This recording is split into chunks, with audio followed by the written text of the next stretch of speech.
Question number 14.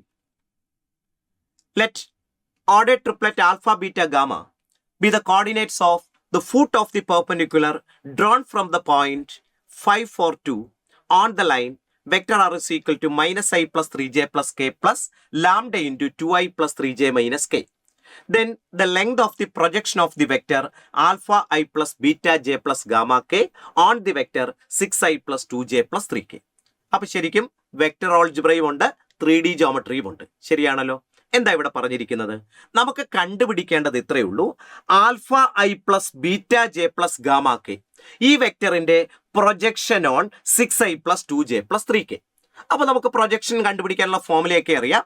പക്ഷേ ഇവിടെ ആ പ്രൊജക്ഷൻ ഒരു നമ്പർ ആയിട്ട് തന്നെ നമുക്ക് കിട്ടണമെങ്കിൽ ആൽഫയുടെയും ബീറ്റയുടെയും ഗാമയുടെയും വാല്യൂ വേണം. ശരിയല്ലേ?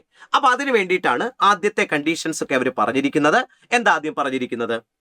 5, 4, 2 എന്ന് പറയുന്ന പോയിന്റ് ഉണ്ട് അല്ലെ? 5, 4, 2 ഓർഡേർഡ് ട്രിപ്ലറ്റ് 5, 4, 2.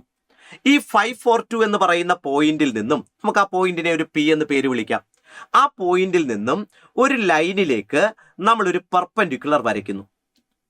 അങ്ങനെയാണെങ്കിൽ ആ പെർപെൻഡിക്കുലറിന്റെ ഫൂട്ട്, ആ ഫൂട്ടാണ് അവർ ആൽഫ ബീറ്റ ഗാമ എന്ന് പറഞ്ഞിരിക്കുന്നത് അല്ലെ? ആ ഫൂട്ടിനെ എനിക്ക് ഒരു ക്യൂ എന്ന് ഞാൻ വിളിക്കുന്നു. അപ്പൊ നോക്കിയേ, പി എന്ന് പറയുന്ന ഒരു പോയിന്റ് ഉണ്ട്, ഓർഡേർഡ് ട്രിപ്ലറ്റ് 5, 4, 2. പിയിൽ നിന്നും തന്നിരിക്കുന്ന സ്ട്രൈറ്റ് ലൈനിലേക്ക് നമ്മൾ ഒരു പെർപെൻഡിക്കുലർ വരയ്ക്കുന്നു. ആ പെർപെൻഡിക്കുലറിന്റെ ഫൂട്ട്, ആ ഫൂട്ട് അവര് ordered triplet alpha beta gamma എന്ന് പറഞ്ഞിട്ടുണ്ട്. നമ്മൾ അതിന് ക്യൂ എന്നൊരു പേരും കൊടുത്തു.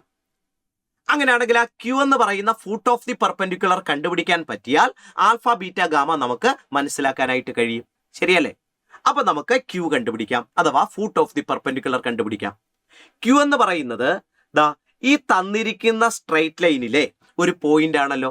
അപ്പൊ അതുകൊണ്ട് തന്നെ ക്യൂ ആൽഫ ബീറ്റ ഗാമ എന്നുള്ളതിന്റെ ജനറൽ ഫോം എനിക്ക് എങ്ങനെ എഴുതാൻ പറ്റുക? ആ സ്ട്രൈറ്റ് ലൈനിൽ നിന്നും ഏത് പോയിന്റും ഏത് ഫോമിലാണെന്ന് നമുക്ക് മനസ്സിലാക്കാം. എങ്ങനെയാ?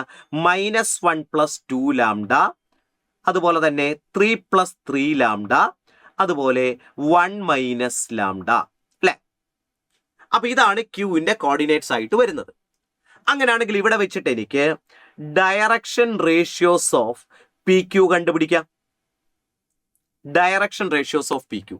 പി ക്യൂ എന്ന് പറയുന്ന ലൈൻ സെഗ്മെന്റില് പി എന്ന പോയിന്റും ക്യൂ എന്ന് പറയുന്ന പോയിന്റും നമ്മുടെ കയ്യിലുണ്ട്. അപ്പൊ അങ്ങനെയാണെങ്കിൽ ഡയറക്ഷൻ റേഷ്യോസ് കണ്ടുപിടിക്കാനായിട്ട് x2 - x1, y2 - y1, z2 - z1 എന്നെടുത്താൽ മതിയല്ലോ. അപ്പൊ അങ്ങനെയാണെങ്കിൽ ഇവിടെ നോക്കിയ മക്കളെ, -1 + 2 ലാംഡ -5. അപ്പൊ അത് എത്രയാ കിട്ടുക? 2 ലാംഡ -6 എന്ന് കിട്ടും. ശരിയാണല്ലോ? അതുപോലെ തന്നെ 3 + 3 ലാംഡ -4, 3 ലാംഡ -1 എന്ന് കിട്ടും. അടുത്തത് -ലാംഡ +1 -2, -ലാംഡ -1 എന്ന് കിട്ടും. അപ്പൊ ഇതാണ് പി ക്യൂവിന്റെ ഡയറക്ഷൻ റേഷ്യോസ്. പക്ഷെ നോക്കി, പി ക്യൂ എന്ന് പറയുന്നത് നമുക്ക് തന്നിരിക്കുന്ന ലൈനിനോട് പെർപെൻഡിക്കുലർ ആണല്ലോ അല്ലെ? Perpendicular to the line. P Q നമ്മുടെ ലൈനിനോട് പെർപെൻഡിക്കുലർ ആണ്. നമുക്കറിയാം, രണ്ട് സ്ട്രൈറ്റ് ലൈൻസ് പെർപെൻഡിക്കുലർ ആണെങ്കിൽ അവരുടെ ഡയറക്ഷൻ റേഷ്യോസിന്റെ പ്രോഡക്റ്റുകളുടെ സമ്മ് 0 ആയിരിക്കില്ലേ? അപ്പൊ അങ്ങനെയാണെങ്കിൽ പി ക്യൂവിന്റെ ഡയറക്ഷൻ റേഷ്യോസ് ഇപ്പോൾ നമുക്ക് കിട്ടിയിട്ടുണ്ട്. ലൈനിന്റെ ഡയറക്ഷൻ റേഷ്യോസ് അല്ലെ? ലൈനിന്റെ ഡയറക്ഷൻ റേഷ്യോസ്, അപ്പൊ അതും കൂടെ നമുക്കൊന്ന് എഴുതാം. Direction ratios of the line. അതെന്താ വരിക? പാരലൽ വെക്ടറിന്റെ കമ്പോണൻസ് ആണ് 2, 3, -1. ശരിയല്ലേ? ഈ ലാംഡയുടെ കൂടെ വന്നിരിക്കുന്ന വെക്ടർ ആണ് പാരലൽ വെക്ടർ അല്ലെ? അതിന്റെ കമ്പോണൻസ് തന്നെയായിരിക്കും സ്ട്രൈറ്റ് ലൈനിന്റെ ഡയറക്ഷൻ റേഷ്യോസ് എന്ന് പറയുന്നത്. പക്ഷെ നമ്മൾ കണ്ടു പി ക്യൂ എന്ന് പറയുന്നത് സ്ട്രൈറ്റ് ലൈനിനോട് പെർപെൻഡിക്കുലർ ആണ്. അപ്പൊ അതുകൊണ്ട് ഈ ഡയറക്ഷൻ റേഷ്യോസിന്റെ പ്രോഡക്റ്റുകളുടെ സമ്മ് 0 എന്ന് കൊടുക്കാമല്ലോ. അങ്ങനെയാണെങ്കിൽ 2 × 2 ലാംഡ -6 + 3 × 3 ലാംഡ -1 -1 × -ലാംഡ -1 = 0 എന്നാകും അല്ലെ? അപ്പൊ ഇത് സിംപ്ലിഫൈ ചെയ്താൽ ഇവിടെ നിന്ന് നമുക്ക് ലാംഡയുടെ വാല്യൂ കണ്ടുപിടിക്കാൻ പറ്റും. നമുക്ക് ലാംഡ = 1 എന്ന് കിട്ടും. ലാംഡ കിട്ടിയത് കൊണ്ട് തന്നെ നമുക്കിപ്പോ ക്യൂ എന്ന് പറയുന്ന ആൽഫ ബീറ്റ ഗാമ എന്ന് പറയുന്ന പോയിന്റ് എന്താണെന്ന് കൊടുക്കാം? ലാംഡയ്ക്ക് ഇതിനകത്തേക്ക് 1 എന്ന് കൊടുക്കാം. ലാംഡയ്ക്ക് 1 എന്ന് കൊടുത്താൽ -1 + 2 1 കിട്ടും അല്ലെ. 3 - 3 അത് എത്രയാ? 3 + 3 6 കിട്ടും. അതുപോലെ തന്നെ 1 - 1 0 കിട്ടും. അപ്പൊ ഇവിടെ നിന്ന് ആൽഫ = 1, ബീറ്റ = 6, ഗാമ = 0 എന്ന് കിട്ടും. അങ്ങനെയാണെങ്കിൽ നമുക്ക് എന്താ കണ്ടുപിടിക്കേണ്ടത്? Alpha I plus beta J plus gamma K എന്ന് പറയുന്ന വെക്റ്റർ. അപ്പൊ ഈ വെക്റ്റർ എന്തായിട്ട് മാറും? ആൽഫ എന്ന് പറയുന്നത് 1 ആണ് അല്ലെ, ബീറ്റ എന്ന് പറയുന്നത് 6 ആണ്, ഗാമ 0. അപ്പോ കെയുടെ ടൈം ആബ്സെന്റ് ആകും. ശരിയല്ലേ? അപ്പോ ഈ വെക്റ്ററിന്റെ പ്രൊജക്ഷൻ ആണ് നമുക്ക് വേണ്ടത്.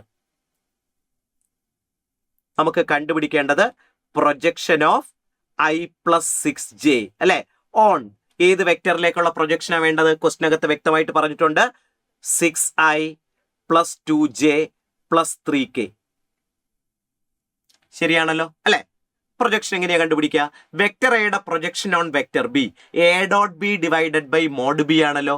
വെക്ടർ എയുടെ projection on vector B, A dot B divided by mod B. അപ്പൊ അങ്ങനെയാണെങ്കിൽ i + 6jയുടെ projection on 6i + 2j + 3k എന്നുള്ളത് എന്താ കിട്ടുക? i + 6j ഡോട്ട് അല്ലെ 6i + 2j + 3k divided by mod b, അതായത് modulus of 6i + 2j + 3k. ശരിയാണല്ലോ?